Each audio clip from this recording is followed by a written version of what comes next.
Muchas gracias a Judith, Cristina y Viviana, realmente exposiciones interesantes y muy buenas. Bueno, con respecto a las dificultades, estas son cosas que suceden en la virtualidad. También suelen suceder en la presencialidad, así que bueno.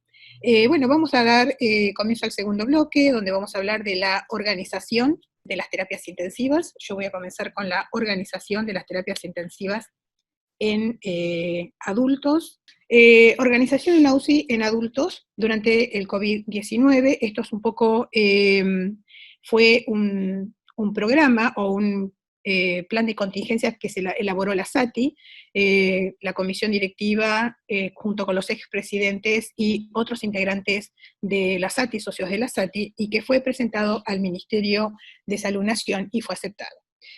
Un poco para ponernos en tema, cómo estábamos previamente a la pandemia. Más o menos teníamos estos datos de acuerdo a la información que estaba en el CISA a noviembre, diciembre del 2019, no exactamente bien actualizada, con algunos datos que eran del 2017 y otros datos del 2018, así que realmente no había unos datos muy seguros, pero más o menos esto es lo que estaba publicado, ¿no? Médicos intensivistas de adultos, unos 2.000, entre 1.800 y 2.000, de pediatría 400, y en esto lo que se habló es que los pacientes de pediatría podían ayudarnos o podrían ayudarnos a asistir a los pacientes adultos. Enfermeros intensivistas 300, y esto es un número aproximado y fundamentalmente son datos de la SATI de acuerdo a los egresados del curso superior de enfermería en cuidados críticos que tiene la SATI, porque la verdad que no hay formación de enfermeros en cuidados críticos, salvo la SATI y un par más que están, centros que están dando este tipo de entrenamiento y de formación y de certificación. Así que el número de intensivistas, enfermeros intensivistas, es aproximadamente ese número.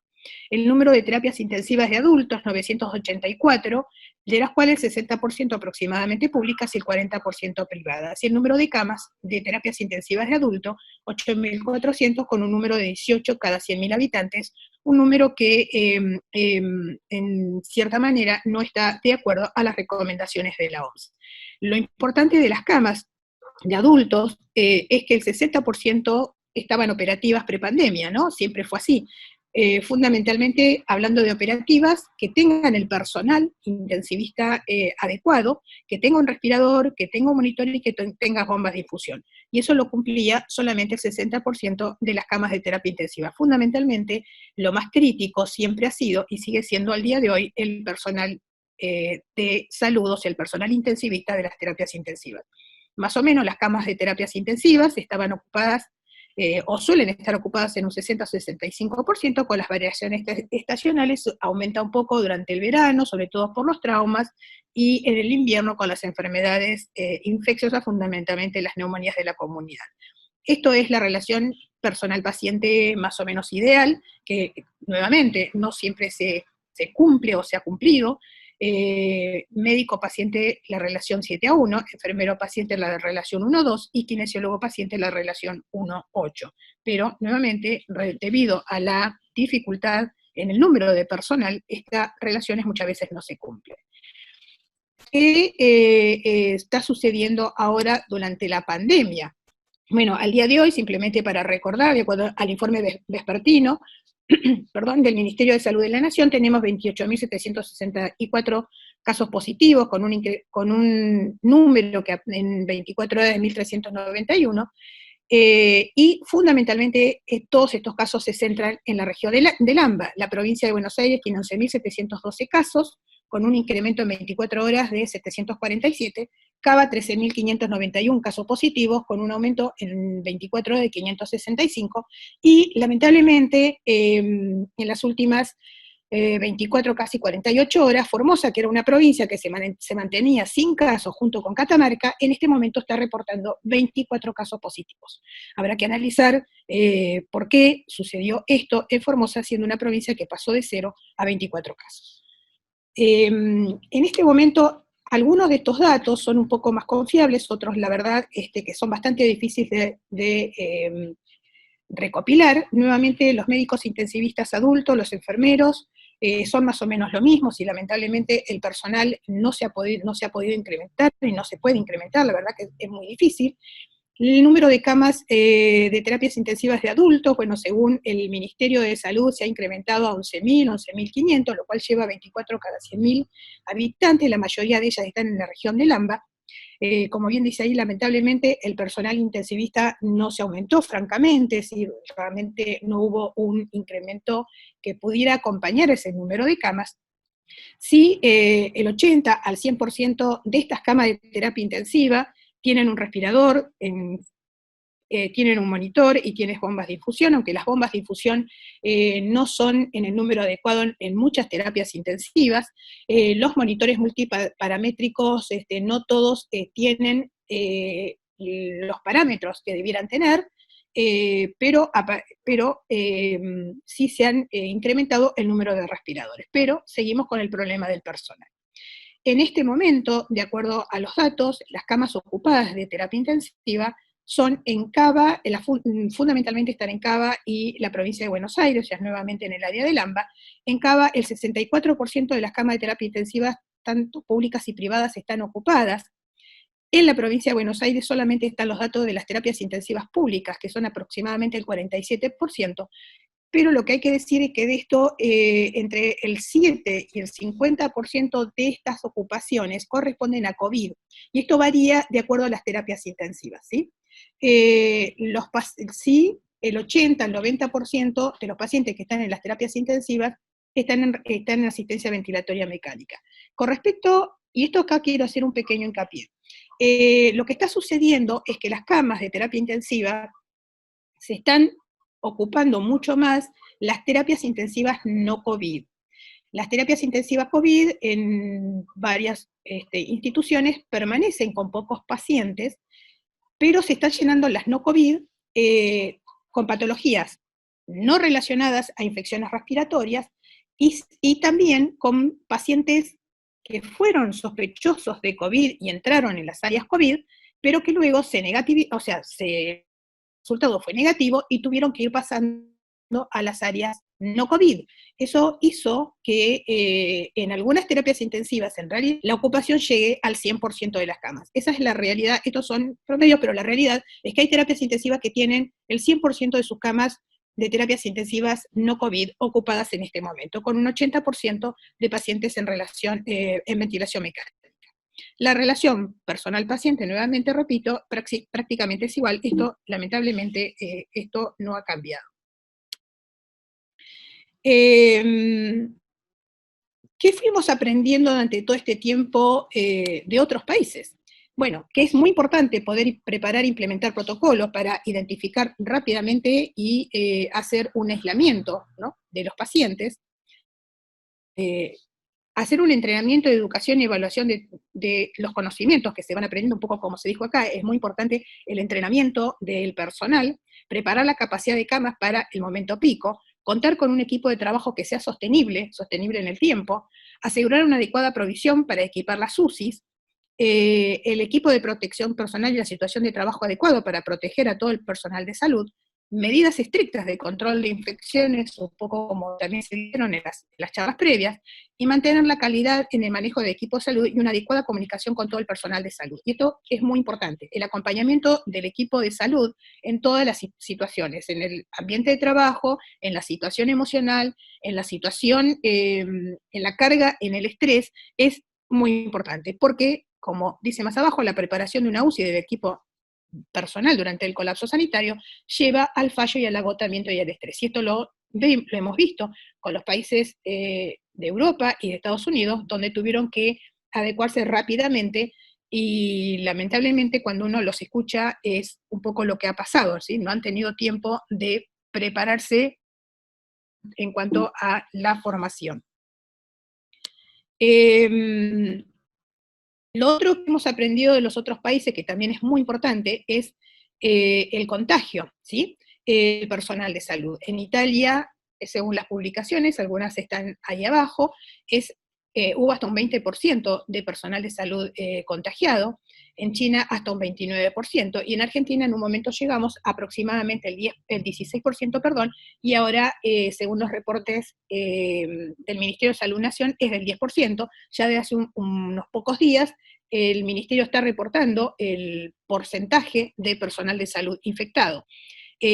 Hasta ahora registrado hay 5 fallecidos del personal de salud y 2 que aún están en asistencia respiratoria mecánica en estado crítico. Lo otro es lo que significa toda esta situación para el personal, el estrés, el miedo, la ansiedad, ¿sí? Tanto para el mismo personal, para la familia, para los amigos, es decir, eso es un tema reiterado y que en este momento está cobrando cada vez mayor importancia y que tenemos que considerar en la organización de la terapia intensiva.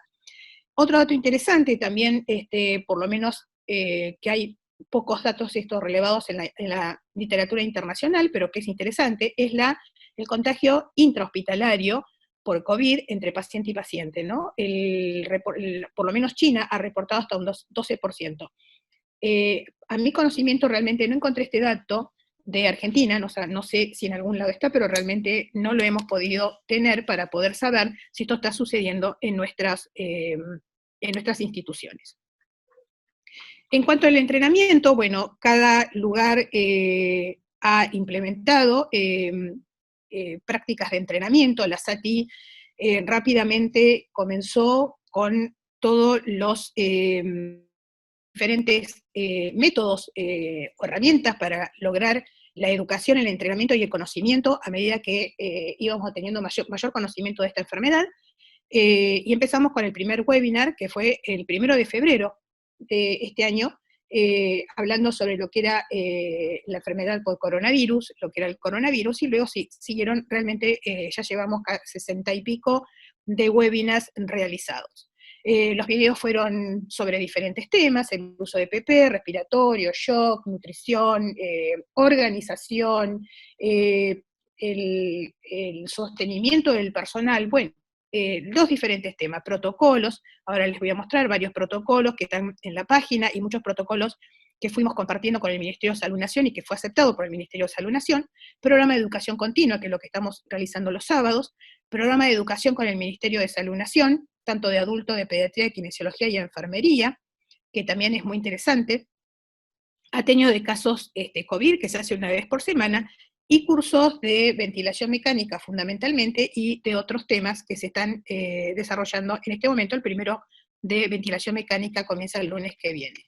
Y algo muy interesante, el Comité de Bioética armó un mail para el soporte emocional gratuito para el personal de la salud que realmente lo necesite. Estos son varios de los protocolos que fuimos elaborando y compartiendo con el Ministerio, que el Ministerio los adoptó, y que, bueno, se encuentran en la página del Ministerio. La verdad que son varios y siguen.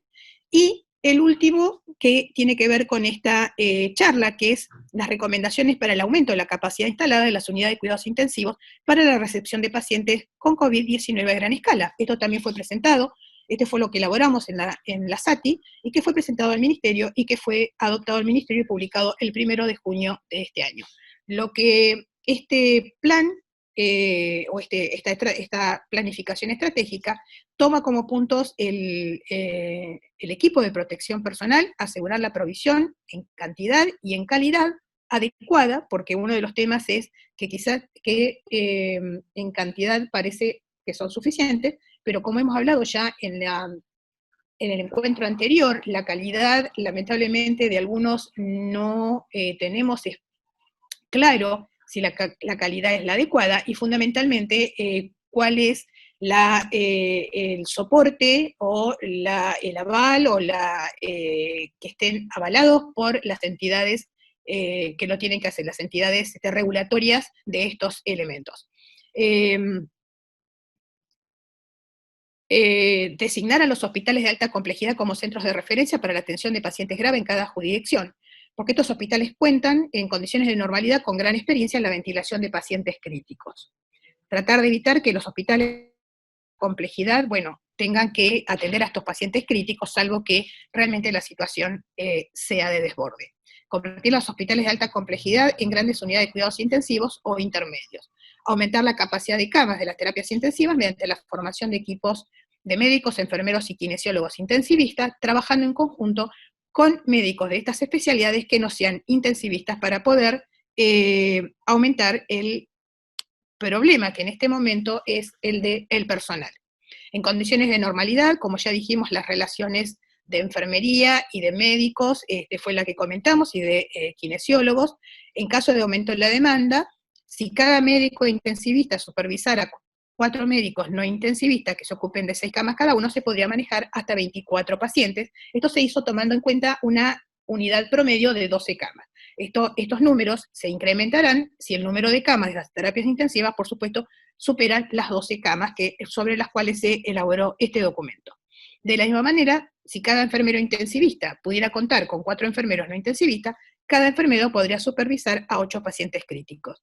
Y el número de kinesiólogos, que realmente es un personal crítico en el número, bueno, se adecuará de acuerdo a los recursos y a la demanda en cada institución. Y de esta forma elaboramos las opciones posibles. La opción A es tener un médico intensivista más 3 médicos residentes de terapia intensiva, con una relación de 4 pacientes por residente y un médico intensivista cada 12 pacientes. La opción B, que son 2 médicos intensivistas, más 3 a 4 médicos externos a la UCI, sea clínicos, cardiólogos, anestesistas, neumonólogos, emergentólogos, debidamente entrenados, una relación de un médico no intensivista entrenado cada 3 a 4 pacientes y un médico intensivista cada 6. Y la opción C, en el caso de no contar con un intensivista presencial durante las 24 horas, la dotación podría organizarse con un médico senior de anestesiología, emergentología y cardiología con experiencia en unidades críticas y la misma proporción de médicos no intensivistas que en la opción B. Un médico intensivista de staff debería realizar diariamente una recorrida de la sala y concordar con los médicos que está en relación a los detalles de los terapéuticos a seguir. Un poco estas especialidades fueron incluidas aquí porque son las especialidades que tienen un poco las experiencias y el entrenamiento en realizar fundamentalmente las prácticas más complejas, como es la intubación orotraqueal, el manejo de los respiradores, el manejo del paciente yocado, etc. O sea, fueron fundamentalmente definidos por estas habilidades con las cuales compartimos varias de ellas. En relación a los enfermeros, la opción A, 2 enfermeros intensivistas, recomendable con más de 3 años de experiencia en la terapia intensiva, más 4 enfermeros con alguna experiencia en el cuidado de pacientes graves, preferentemente residentes de enfermería en cuidados intensivos, o con formación específica en cuidados críticos debidamente entrenados. La opción B es un enfermero intensivista, recomendable con más de 3 años de experiencia en la terapia intensiva, más un enfermero residente de terapia intensiva o con acreditación en cuidados críticos, con 3 años o menos de cuidados intensivos, por ejemplo, egresados del curso superior de SATI, más 5 enfermeros no intensivistas con experiencia en los cuidados críticos en pacientes críticos, nuevamente, con las especialidades que sabemos que le da un entrenamiento de pacientes críticos a estos enfermeros. Y la opción C es un enfermero intensivista, independientemente de 2 años de experiencia, más 7 enfermeros no intensivistas, con experiencia nuevamente en quirófano, en unidad de emergentología y cardiología. Y en relación a los kinesiólogos, la opción A, 2 kinesiólogos intensivistas, la opción B, un kinesiólogo intensivista, y 2 kinesiólogos no intensivistas debidamente entrenados. Recuerden que esto está basado en una terapia intensiva promedio de 12 camas, esto será incrementado si las terapias intensivas tienen mayor de cama. De esta manera, que cada institución pueda contar con un plan basal de camas disponibles y adecuar el recurso de personal, que es el que realmente es el más crítico, para poder incrementar en un plazo inmediato un 40% en el número de camas y de esa forma luego escalar en caso de ser necesario. El programa de entrenamiento, bueno, hay muchos de los videos que se pueden utilizar, que son los que están en la página de la SATI y en la página del Ministerio, muchos de esos compartidos con el Ministerio. ¿Qué es lo que se está manifestando en este momento, que ya sabíamos obviamente que estaba pasando, pero que en este momento se está poniendo en evidencia? Que nuestro sistema de salud claramente es deficiente o con escasos recursos, con tecnología desactualizada y el personal que es lo más crítico, y todo esto especialmente en el público, es decir, el público en los últimos años, ¿sí? Muchos años, realmente ha ido disminuyendo el número de camas, disminuyendo el número de personal, y quedándose un poco desactualizado con lo que es la tecnología, y esto ha llevado a que las terapias intensivas, como bien dije un poco al principio, apenas el 60% se podrían considerar antes de la pandemia que eran operativas, ¿no? Porque no, el resto, el 40%, realmente por falta de personal, falta de respiradores, falta de los otros elementos, no se podían operativizar. Profesionales de cuidados críticos, bueno, sabemos, no pueden fabricarse en forma urgente. Esto es todo lo que se intenta hacer, es tratar de entrenar con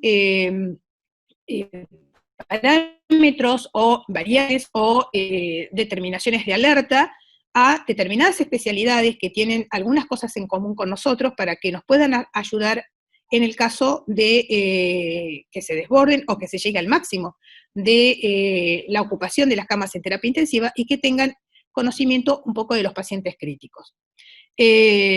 Por supuesto que esto va a quedar pendiente una vez que termine esto, ¿no? Los ministerios de salud deberán reconsiderar el sistema de salud en nuestro país, y fundamentalmente de las áreas críticas.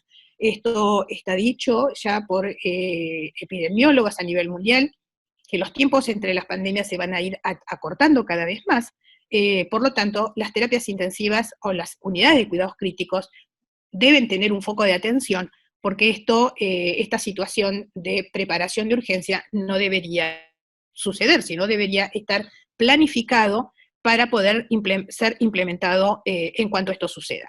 Los trabajadores de la salud, muy importante cuidarlos en todos los aspectos, y esto es fundamental, ¿sí? Cuidarlos en el ámbito hospitalario o en la institución en donde están, ser cuidados desde el punto de vista también de los sistemas de salud, los ministerios, todas las entidades, bueno, para que no suceda lo que ya sabemos lamentablemente que está sucediendo. Una cosa importante, bueno, es esta reglamentación destinado a tratar de mejorar el cuidado del profesional de la salud. Como conclusiones, la pandemia nos coloca en una situación extraordinaria y de demanda sostenida de las terapias intensivas.